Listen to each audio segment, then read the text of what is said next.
Hello everything, this is Justin Herrera and today let's talk about globalization.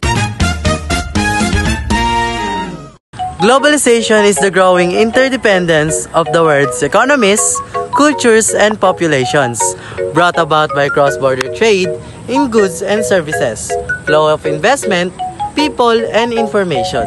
Sobrang daming positive effects ng globalizations. Pero para sa akin, globalization makes our lives better and easier. Isa na sa halimbawa nito ay ang washing machines.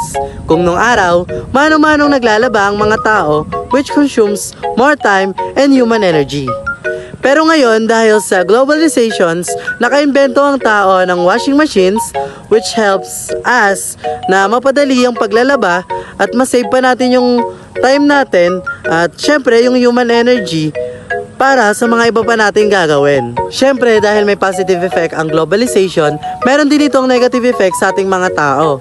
Dahil nga meron na tayong washing machines na ginagamit sa paglalaba, mababawasan ang productivity nating mga tao.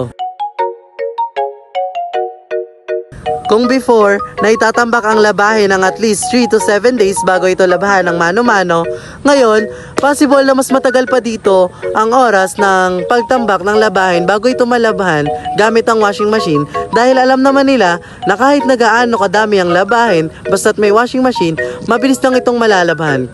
There are so many positive and negative effects of globalizations. As humans, we should know how to control it by proper education, advocacy campaigns, or you can use Google or internet para mag-research kung paano natin malalaman or paano natin mas makokontrol ang globalizations na mas mangibabaw yung pagiging beneficial niya kaysa sa pagiging harmful niya sa ating mga tao. Yun lang, I hope you learned something today. Paalam and see you on my next vlog. Hoy, cherries!